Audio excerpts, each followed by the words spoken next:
சரி, பிடிஆர் பையன் இதெல்லாம் படிக்கிறாரு. பிடிஆருடைய பையன் அமெரிக்கன் பையன் இருக்காரு. நான் பிடிஆருக்கு அண்ணன் பிடிஆர் அவருடைய பையன் எங்க படிக்கிறாரு? கொஞ்சம் சொல்லணுமே அண்ணே. சும்மா போய் நான் டிவியில போய் பேசுவேன், நான் வந்து வாய் திறந்து பேசுவேன், மதுரை பத்திரிகையாளர் சந்திப்பில் ஏன்னா அறிவுள்ளவர்களான்னு ஒரு வார்த்தையை கேட்டிருக்காரு. ஒரு அமைச்சர் வந்து அறிவுள்ளவர்கள் ஏற்றுக்கொள்ள மாட்டார்கள் சொன்ன பிறகு அந்த அமைச்சர்கிட்ட திரும்ப நான் கேட்கிறேன், உங்களுடைய மகன் இந்திய குடிமகனா? முதல் கேள்வி. அமெரிக்க குடிமகனா? இரண்டாவது கேள்வி. இந்த 2 கேள்விக்கு பதில் சொல்லிட்டு, உங்கள் மகன் எந்த பள்ளியில படிக்கிறான்? அப்ப உங்க மகன் 3 மொழி சொல்லிக் கொடுக்கக்கூடிய பள்ளியில படிக்கிறானா? உங்களுக்கு அறிவில்லைன்னு தானே அர்த்தம். பிடிஆர் கண்ணாடி பார்த்து பேசிட்டு இருக்காரா? விமான நிலையத்தில் இறங்கணுன்னே ஒரு கண்ணாடி எடுத்து கண்ணாடி பார்த்து பத்திரிகையாளர். ஆனால் தமிழ்நாடை பொறுத்தவரை எல்லா அமைச்சர்களுடைய குழந்தைகள், பேர குழந்தைகள் எல்லோருமே 3 மொழியில தான் படிக்கிறாங்க.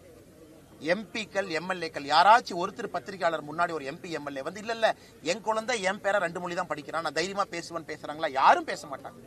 அவர்களுக்கு ஒரு நியாயம், பொதுமக்களுக்கு ஒரு நியாயம். ஏதோ ஒரு கட்சி தலைவர் இன்னைக்கு ஏதோ ஒரு பேட்டியில் சொல்லியிருக்கார், அமைச்சர் பிடிஆருடைய பசங்க எத்தனை மொழி படித்தார்கள் என்று சொல்லட்டும்.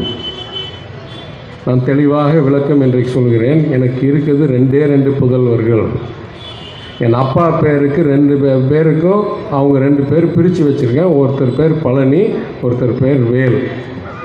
என் 2 பசங்களும் எல்கேஜிலேருந்து ஸ்கூல் முடிக்கிற வரைக்கும் இரட்டை மொழி கொள்கையில் தான் படித்தார்கள். யாருக்கெல்லாம் விளக்கம் தேவையோ எடுத்துக்கட்டும்.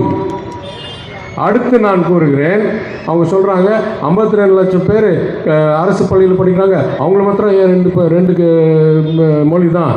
56 லட்சம் பேர், 58 லட்சம் பேர் தனியார் பள்ளியில் படிக்கிறாங்க, அவங்களுக்கெல்லாம் ஏன் 3? அப்படியே கிடையாது. போர்டை, அதாவது கல்வி திட்டத்தை பொறுத்து இருக்குது. 52 லட்சம் பேர் வேணால் தமிழ்நாடு பள்ளிகளில் படிக்கலாமே தவிர நிறையா தனியார் பள்ளிகளும் சட்டம், அதாவது தமிழ்நாடு கல்வி திட்டத்தின் ஸ்டேட் போர்டில் படிக்கிறார்கள். அவங்களுக்கு எல்லாமும் 2 மொழி தான். அதுதான் எல்லாத்துக்கும் சமம். அதுக்கு மேல் சொல்கிறேன், சிபிஎஸ்சியில் வேணால் 3 மொழி கொள்கை வச்சுருக்காங்க, அதை அமல்படுத்துறதுல தமிழ் வாத்தியாரே வைக்கல, அது வேறு. ஆனால் என் பசங்க படித்த மாதிரி இன்டர்நேஷ்னல் போர்டிலெல்லாம் 2 மொழி கொள்கை தான். அதுலேயும் அது ஐபி போர்டாக இருக்கட்டும், ஏபி போர்டாக இருக்கட்டும், இல்லை ஐஜிசிஎஸ்சி என்ற கேம்பிரிட்ஜ் போர்டாக இருக்கட்டும், இதில் எல்லாத்திலும் 2 மொழி தான். அதனால் இந்த பொருளையெல்லாம் ஏதோ பணக்காரங்க மட்டும் 3 மொழியை நாங்கள் திணிக்கிறோம், ஆனால் ஏழைக்கு வாய்ப்பு கொடுக்கலன்றதுலாம் ரொம்ப தவறு. நம்ம எல்லாத்துக்கும் 2 மொழி தான் தேவை என்றதை நம்ம முன்வைக்கிறோம். யார் வேணாலும் எங்கே வேணாலும் அதற்கு மேல் படிக்கிறதுக்கு எந்த தடையும் இல்லை.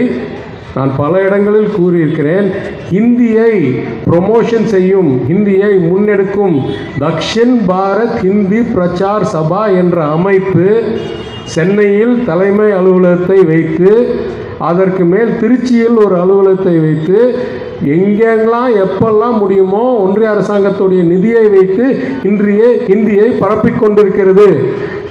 அதை நாங்கள் என்றைக்கும் தடை செய்யவில்லை, என்றைக்கும் ஏன்னு கேட்கவில்லை. யாரெல்லாம் விரும்புனீங்களோ போய் கற்றுங்க, கட்டாயப்படுத்த மாட்டோம். எங்களுக்கு இருக்கிற கல்வியை கெடுக்கிற அளவுக்கு 3வது மொழியை அறிமுகம் செய்ய மாட்டவே மாட்டோம். நீங்கள் எவ்வளோ பணம் கொடுத்தாலும் சரி, கொடுக்கலனாலும் சரி, நீங்கள் சட்டத்துக்கு விரோதமாக செயல்பட்டால் நாங்கள் பணிந்து போகிறவர்கள் இல்லை. என்றைக்கும் 2 மொழி தான் எங்களுக்கு, இரட்டை மொழி கொள்கை தான் எங்களுக்கு.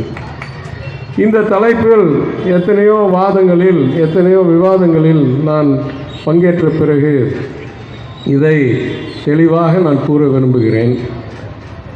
என்னைக்காவது ஒரு நாள் எங்கேயாவது ஒரு இடத்தில் 3 மொழி கொள்கையை சிறப்பாக செயல்படுத்தி அமல்படுத்தி அதனால் குழந்தைகள் அனைவரும், சிலர் இல்லை அனைத்து, சராசரி பாசிங் மார்க்கோ கிரேடோ இல்லை வேலை வாய்ப்போ சிறப்பாக முன்னேறி இருக்கு என்று எடுத்து காமிக்கிற அளவுக்கு வந்தார்கள் என்றால் அன்றைக்கு இந்த விவாதத்தை திருப்பி நாங்கள் துவக்க தயாராக இருக்கிறோமே தவிர அது வரைக்கும் திருப்பி பழைய கருத்து சொல்லி எத்தனை வாதத்தை தாண்டியும் திருப்பி பொருளையே எழுப்பி இந்த விவாதத்தை நீடிக்க விரும்பினார்கள் என்றால் எங்களுக்கு எந்த வகையிலும் இதுக்கு விருப்பமும் இல்லை, நேரமும் இல்லை.